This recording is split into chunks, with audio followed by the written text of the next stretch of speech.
Hello friends, ഇന്ന് നമ്മൾ പോയിരിക്കുന്നത് തൃശ്ശൂർ ജില്ലയിലെ വടക്കാഞ്ചേരി ദേശത്തുള്ള ഉത്രാളിക്കാവ് ഭഗവതിനെ കാണാനാണ് കേട്ടോ. അപ്പോൾ കാലത്ത് ഇവിടെ ഒരു 10:30 ആകുമ്പോഴേക്കും നട അടയ്ക്കും. അപ്പോൾ ഇവിടേക്ക് പോകാനായിട്ട് പ്ലാൻ ചെയ്യണവരൊക്കെ 10:30 മുമ്പായിട്ട് തന്നെ ക്ഷേത്രത്തിൽ എത്താനായിട്ട് ഒന്ന് ശ്രദ്ധിക്കുക. നമ്മളിവിടെ ചെല്ലുമ്പോൾ ഭഗവതിയാണ് ഇവിടുത്തെ പ്രധാന പ്രതിഷ്ഠ. ക്ഷേത്രത്തിൻ്റെ ഉള്ളിൽ തന്നെയാണ് കേട്ടോ നമുക്ക് വഴിപാടുകളൊക്കെ എഴുതിക്കാനുള്ള രസീത് കൗണ്ടറൊക്കെ വരുന്നത്. അവിടെ ചെന്ന് രസീത് എടുത്ത് നമുക്ക് വഴിപാടുകളൊക്കെ കഴിച്ച് നമുക്ക് പുറത്തേക്ക് ഇറങ്ങാം. ഇതാണ് അമ്പലത്തിൻ്റെ ഒരു ഓവറോൾ ആയിട്ടുള്ള റിവ്യൂ. ക്ഷേത്രത്തിൻ്റെ ചുറ്റമ്പലത്തിൽ തന്നെ ഒരു നാഗപ്രതിഷ്ഠ ഉണ്ട് കേട്ടോ. അപ്പോൾ നമുക്ക് അതും കൂടിയും തൊഴുതിട്ട് നമുക്ക് പുറത്തേക്ക് ഇറങ്ങാം. ഇവിടെ പ്രധാന പ്രതിഷ്ഠ എന്ന് പറയുന്നത് ദേവി തന്നെയാണ്. അപ്പം നമുക്ക് ദേവീനെ തൊഴുതിറങ്ങുമ്പോൾ വളരെയധികം ഒരു പോസിറ്റീവ് വൈബാണ് കേട്ടോ എനിക്കിവിടെ നിന്ന് കിട്ടിയത്. അപ്പോൾ പറ്റുന്നവരൊക്കെ ഒന്ന് പോയി ദേവിയുടെ അനുഗ്രഹമൊക്കെ ഒന്ന് മേടിക്കുക. പിന്നെ ഇവിടുത്തെ പ്രത്യേകത എന്ന് പറയുന്നത് ചുറ്റും വയലുകളാണ് കേട്ടോ. നമ്മുടെ അമ്പലം നടുക്കും അതിന് ചുറ്റും ഫുള്ള് വയലാണ്. പിന്നീട് അതിൻ്റെ സൈഡിലായിട്ടൊരു റെയിൽവേ പാളം കൂടി ഉണ്ട്. അത് വടക്കാഞ്ചേരി റൂട്ടാണ് കേട്ടോ.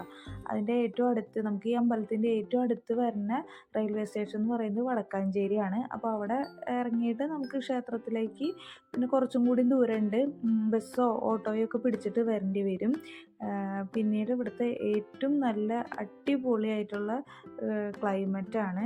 ക്ലൈമറ്റ് എന്ന് പറഞ്ഞു കഴിഞ്ഞിട്ടുണ്ടെങ്കിൽ ഭയങ്കര കാറ്റാണ്. ഞങ്ങൾ വളരെ കാലത്ത് തന്നെ പോയതുകൊണ്ട് തന്നെ കുറച്ച് തണുപ്പും അതുപോലെ തന്നെ നല്ല കാറ്റൊക്കെ ഉണ്ട്. അവിടെ ഇപ്പോൾ എത്ര ടൈം കഴിഞ്ഞാലും നമുക്ക് ചൂടെന്ന് പറയുന്നത് അനുഭവപ്പെടില്ല. കാരണം ആ വയലിൽ നിന്ന് വരുന്ന കാറ്റൊക്കെ ഭയങ്കര അടിപൊളിയാണ്. അപ്പോൾ ഇവിടെ ഫോട്ടോഷൂട്ടൊക്കെ അതായത് നമ്മുടെ സേവ് ദി ഡേറ്റൊക്കെ നടക്കുന്ന സ്ഥലമാണെന്ന് തോന്നുന്നു. അപ്പോൾ അവിടെ വയലിലെ നെൽച്ചെടികളൊന്നും നശിപ്പിക്കരുതെന്ന് പറഞ്ഞുള്ള ഒരു ബോർഡ് അവിടെ വെച്ചിട്ടുണ്ട്. അപ്പോൾ പോകുന്നവർ അതൊക്കെ ഒന്ന് ശ്രദ്ധിക്കുക കേട്ടോ. പിന്നെ ഇവിടുത്തെ ഏറ്റവും അടിപൊളി വ്യൂ എന്ന് പറയുന്നത് ഈ വയലും അതുപോലെ തന്നെ അമ്പലത്തിനെയും ചുറ്റിയിട്ട് പോകുന്ന ഈ ട്രെയിൻ തന്നെയാട്ടാ. അപ്പോൾ നമുക്കിത് കാണുമ്പോൾ തന്നെ ഭയങ്കര അടിപൊളിയാണ്. വീഡിയോ എടുക്കാനും ഫോട്ടോ എടുക്കാനും ഒക്കെ അടിപൊളിയാണ്. അപ്പോൾ ഈ ട്രെയിൻ ശരിക്കും പറഞ്ഞിട്ടുണ്ടെങ്കിൽ അമ്പലം ചുറ്റി അങ്ങനെ പോണ റെയിൽവേ പാതയാണ്.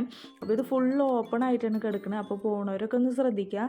റെയിൽവേ ട്രാക്കിൽ കിടക്കുമ്പോൾ 2 ട്രാക്ക് ഉണ്ട് അവിടെ. അപ്പോൾ പോണവർ പ്രത്യേകം ശ്രദ്ധിക്കുക. ട്രാക്കിൽ കയറി നിൽക്കുമ്പോൾ ട്രെയിൻ വരുന്നുണ്ടോ ഇല്ലയോ എന്ന് നമുക്ക് നോക്കിയിട്ട് വേണം അവിടെ കയറി നിൽക്കാനായിട്ട്.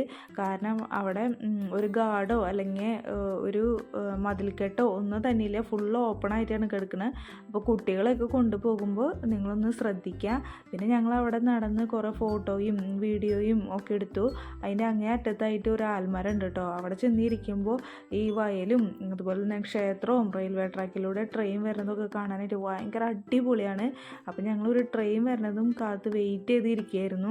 അത് കഴിഞ്ഞ് കുറച്ച് നേരം കഴിഞ്ഞപ്പോൾ ഞങ്ങൾ റെയിൽവേ ട്രാക്കിൻ്റെ മുകളിൽ കയറി. അപ്പോഴാണ് കണ്ടത് ഈ ട്രാക്കിൻ്റെ അപ്പുറത്തെ സൈഡിലും ഫുള്ള് പാടാണ്. അങ്ങനെ നമ്മൾ അവിടെ നിന്ന് തിരിച്ചിറങ്ങുമ്പോഴാണ് ഈ ഒരു അടിപൊളി വിഷ്വൽ നമുക്ക് കിട്ടിയത്.